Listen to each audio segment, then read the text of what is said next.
Okay, so we are over time. We're actually at the end of the day, so I'm not gonna to keep you here all that often. You're like, yay, and there was much rejoicing, yay. There are a couple of points that I just wanted to reiterate as a kind of a summary of all the things that we've been talking about today. One is there are a lot of really cool things that are going on. Right? We actually are living in interesting times, and I don't necessarily mean that in a curse kind of a way. Although if we're not doing it right, that could wind up be that. Nevertheless, I do think that the questions that have come up today, the topics of conversation that we've been discussing, they're all just pinpricks into the fabric of a curtain where the light is coming through, but there's so much stuff behind it as well, right? And so what we've been talking a lot about AI because it is part of the hype cycle. I mean, I've been talking about this earlier that we're probably where the word cloud was in 2010. Right, in terms of where AI is at the moment. And I think that we're having a lot of people talking about the magic of this stuff, and there's a lot of stuff that we don't know, the privacy and copyright stuff, the security, how are we going to get the data movement to not kill us when we start to get into GPT-5. All these things are really kind of critical. But the most important thing that I've come across is that everything is related to everything else. And as a result, what we've done inside of SNIA, that was the first lesson I ever learned when I was in school so many years ago, right? 8 a.m. astronomy course. My professor said, if you only learn one thing in this class, learn this. Everything is related to everything else. And so far he's been right, and it's only been 35 years. So we're taking that same approach inside of SNIA. Now, historically, we haven't had to do that because we've been able to keep things relatively separate. Right? We've been able to deal with the traces. We've been able to deal with the power. We've been able to deal with computational storage as individual discrete units. And that has been both a good thing and a bad thing for SNIA. It's been good because of the fact that we've been able to focus on things, we've been able to promote them, we've been able to educate them, we've got a really strong educational program, we've got a strong library of videos and blogs and stuff to help people along. It's been a downside in the sense that we haven't necessarily had a very good coherent story to go along with how all of these things fit together. What ironically AI has allowed us to do is be more human in the way that we handle these types of problems. And so that's what we're trying to talk about today in the presentations that you've seen so far, is that this is forcing our hand to not just look internally inside of SNIA and realize where the missing pieces are, but also externally as well. We've had NVM Express, we've had CXL, we're talking about UEC, and all of these different things, IEEE, IETF, they're all related to the same kinds of problems at different levels and at different depths. That's fine. We just need to find our way through it. But what we have is we've got a rich history that can be tapped into to develop the next stage so that we're not necessarily reinventing the wheel. So what we're trying to do here is we talked about SDXI a little bit. I think that in the fall when we have the full SDC in California, which by the way the call for papers is open, and I highly recommend that if you've got an idea that you want to find out. SW has graciously offered his services to help give you advice on your abstracts if you want it, so you've got some additional help there. But we're going to talk more about SDXI in the fall. We've already talked a little bit about some of the things. I touched on a number of things about data movement or lack thereof for proper good put. Networking is going to be a particularly strong point for what's going to happen with the storage group inside of UEC and how it's going to eventually relate with SNIA. That relationship is in the process right now. As I mentioned before, I'm the chair of both organizations, so I am working on the legal documents between the two organizations to make that work. Right? So I am a firm believer in 1 + 1 = 3.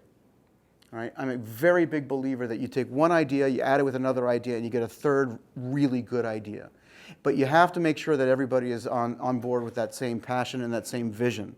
And so far, I've been finding that generally speaking, with some minor quibbles that you find often, anyone who's passionate about a topic, everybody really wants to do the right thing when it comes to AI. They want to protect the data, they want to protect the network, they want to make sure that you're not charging people through the nose. I think Eric was the one that may have made the comment about who's going to pay for it, and obviously somebody is, right? And whether it be through blood, sweat, or tears, or through dollar bills, it remains to be seen. But we've got a number of these different programs that are designed to help solve these problems on an individual basis. Now the trick is going to be to tie them together.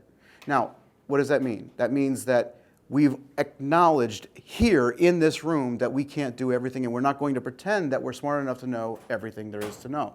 Which means that if you want to participate, we do highly encourage you to pipe up and raise your hand and say, hey, look, I may not be able to solve all the universe's problems here, but at least I can help with one small point. Okay? So to that end, what are the potential work streams that we want to work forward? I think Andy asked probably one of the most important questions of the day, which is, how do you know that the training data that you've gotten isn't regenerated from other AI data? That's a more important question than people realize. Because not only is that a matter of reverse engineering the source and etymology of the actual data itself, but the way that human beings interpret data themselves.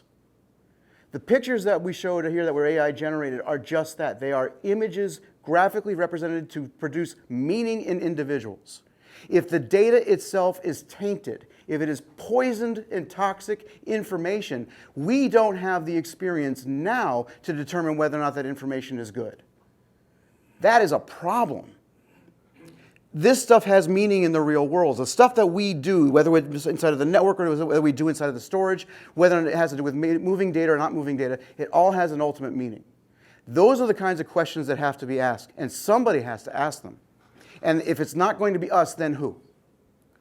Because that's ultimately going to be the responsibility that we have to deal with. So the ethics in AI is a data problem.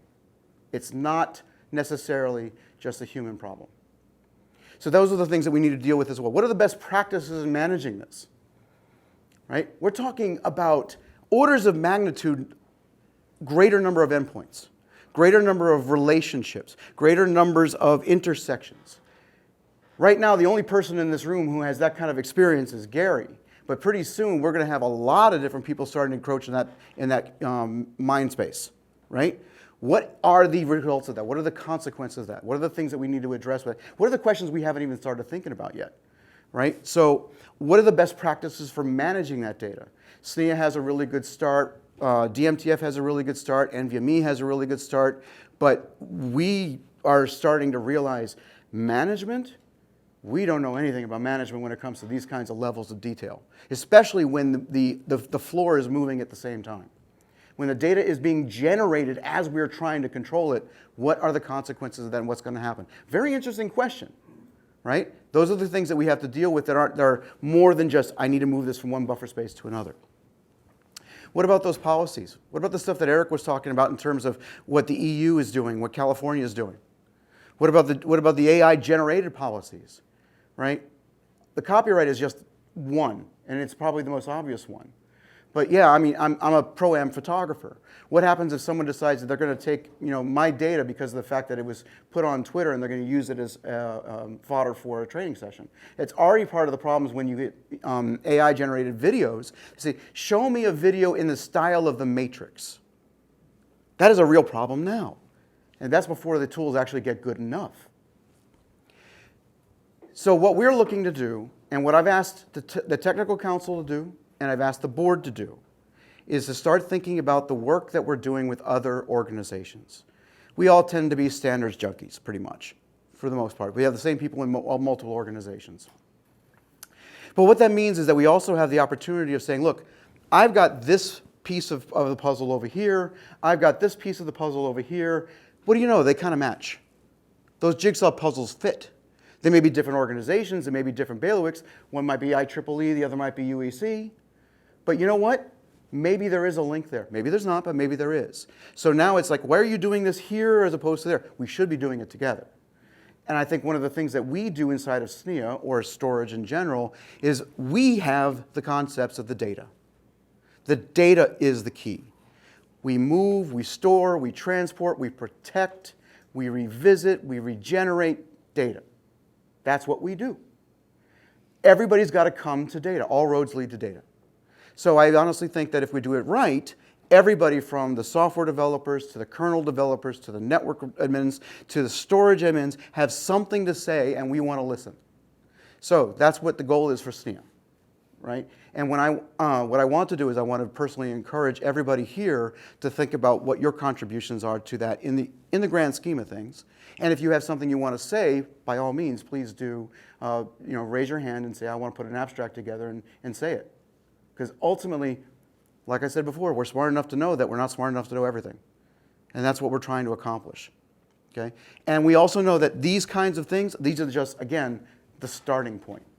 You'll notice that there are some organizations out there that are not there yet, but I'm making sure that we are definitely going to focus on getting that to happen. Okay? Because ultimately, this is a big problem, and anybody who says they can do it by themselves is either lying or trying to sell you something. And I'm doing neither. So that's the end of the day. I want to thank you very much for joining us at SDC Austin. This was our first attempt. You will be getting some information about an evaluation. This was our, like I said, it was our first attempt at doing a regional SDC. And like first attempts, it's just smaller. Hopefully it'll get a little bit bigger. But I would really like to get your feedback as to how you liked it, what you think could have been better, what you think you could have done more appropriately, less appropriate. It was fantastic. Personally, I really like this venue. I thought the food was surprisingly, my chicken wasn't rubber.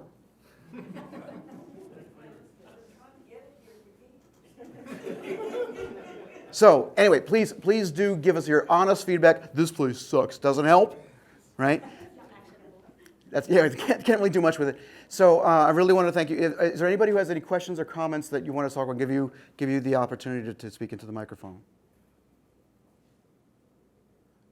I am between you and alcohol, aren't I? I thought so. Yes, okay. All right, well, thank you very much, everybody. I really appreciate the time that you took today. I know taking a day out of your schedule is actually really tough. Thank you.